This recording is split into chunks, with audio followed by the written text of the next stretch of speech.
Hi there, my name is Miguel Bonilla, and on this video I will be introducing the concept of bias, and hopefully I will help you reduce your own bias. On a daily basis, it is thought that humans make between 33 to 35,000 decisions, many of which are very small and often made unconsciously.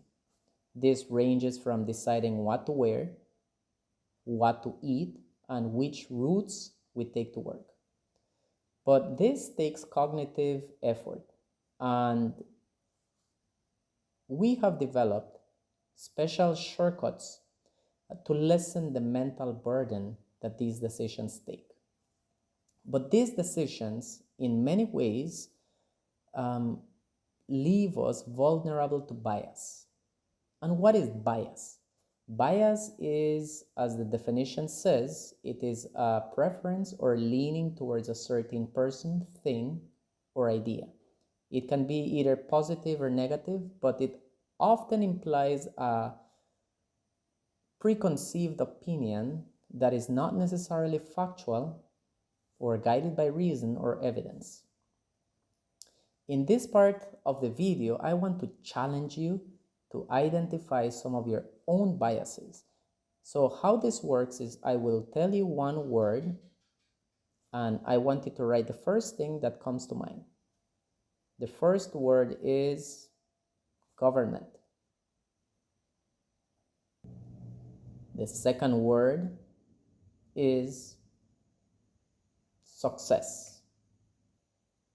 The third word I want you to think about is mental illness. Okay, now that you have written down the three words, or at least thought about the three words, let me know if the words coincide with what I have here. If you had any match between the words with the list I have here, that means that you probably are experiencing bias. Speaking about bias, there are many types of bias. However, at a very fundamental level, the bias comes in two forms. It could be explicit or implicit. Explicit would be a conscious type of bias, something that you're aware of. Implicit bias would be the type of bias that you're not aware of. Let us look at an example. We have a manager that says that he prefers to hire men for leadership positions because they are more assertive. Certainly, this manager is revealing to have an explicit form of bias. He's saying it out loud and it's very obvious. Now, we also have implicit bias. For example, a teacher asking a question in class and then picking on the high performers for them to answer rather than giving opportunity to the students that do not perform. Clearly, the teacher does not really say it, but you can clearly see the type of bias that the teacher is also unaware of. And the primary goal of this video, as I mentioned before, is not only to introduce you to bias, but to also give you tools and techniques that can help you reduce your own bias. Mind you, this will take you out of your comfort zone. It will challenge you, and these exercises will only work if you are willing to examine your own thinking. So let us look at the techniques. The blind review technique is particularly useful for situations that require some sort of screening or evaluating creative work. Let me give you an example. You have various essays to check, and you have top performers and you have students who do not perform as well. The blind review technique would say that you would want to remove all unnecessary information that can lead you to have a biased opinion of the work. For example, if you see student A, he's a top performer, you would be more inclined to give this person the mark rather than not giving the mark if you are in the middle. Whereas in student B, who is the not so good performer, you would take off the mark. This is a sort of bias towards academic performance, but the blind review technique allows you to remove all unnecessary information and just focus on the work. The next technique is the but because technique. And this technique is used to make decisions or forming impressions, but using the words because, but. Let me give you an example. Let us say you're walking by the road and there is an individual speaking very loudly on the phone. What is the first thing that you think?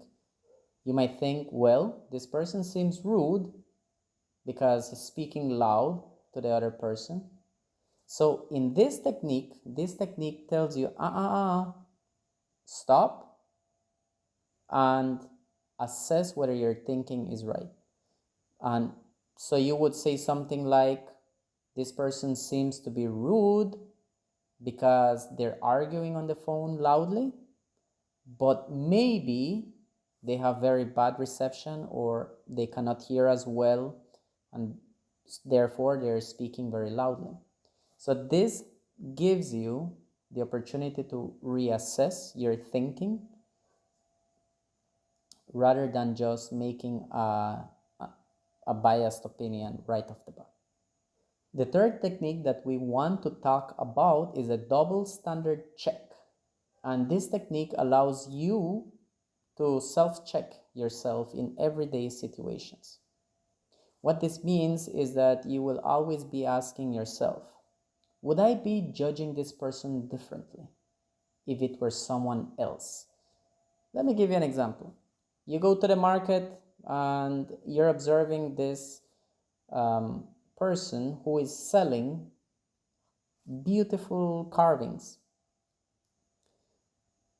This person, the seller, is approached by a person who is person A. We're gonna talk person A. Person A asks for a discount, but this person appears to be dressed very modestly. It seems that this person is not wealthy. And the seller says, no, no, no, there is no discount. That's the price and that's it. So the person A walks away. Then we have person B. And person B seems to be affluent, very well-dressed person.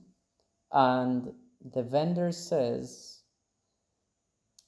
oh, if you want to purchase it, I can give you 10% discount. Clearly, we see that the vendor has some sort of bias in this situation. This person has a bias giving the wealthy person a discount, meanwhile denies a discount to the other person. This type of bias is a double standard. And by doing the double standard check, you ask yourself, would I be judging this person differently if it were another person? Basically, those are some techniques that you can use to reduce bias. And that's it for this presentation. Thank you very much for paying attention.